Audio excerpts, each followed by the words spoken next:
Sosialisasi pemilu presiden 2024 dilakukan di kantor Konsulat Jenderal Republik Indonesia di New York, sekaligus untuk mendata WNI yang akan mencoblos di wilayah kerja KJRI New York.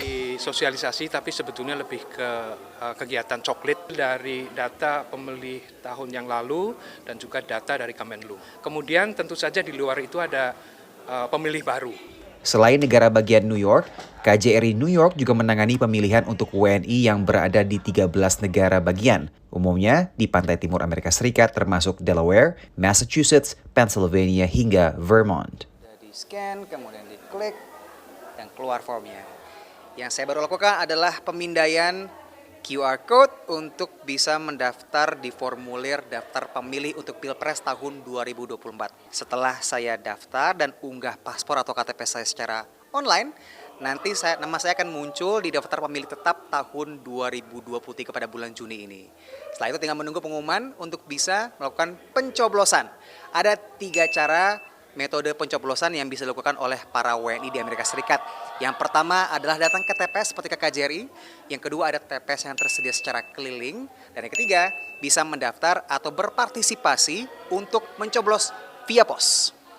Berdasarkan data terakhir KPU, ada sekitar 13.861 warga negara Indonesia yang memiliki hak pilih di wilayah kerja KJRI New York. Namun, angka partisipasi pemilu RI di luar negeri relatif rendah.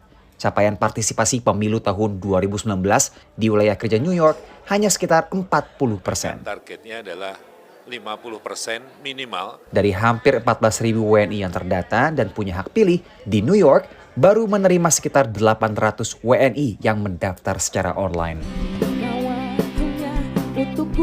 Selain lewat tokoh masyarakat dan lokasi yang banyak dihuni diaspora Indonesia, sosialisasi juga dilakukan lewat media sosial, utamanya untuk menjangkau pemilih baru Gen Z.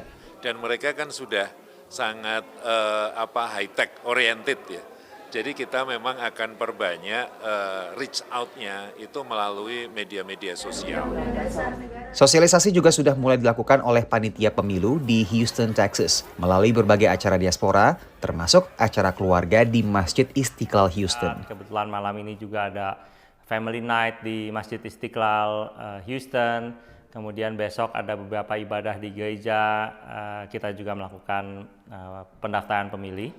Pemungutan suara pemilu di luar negeri dijadwalkan pada 14 hingga 16 Februari 2024 mendatang. Dari New York dan Houston, Randy Wicaksana dan tim VOA.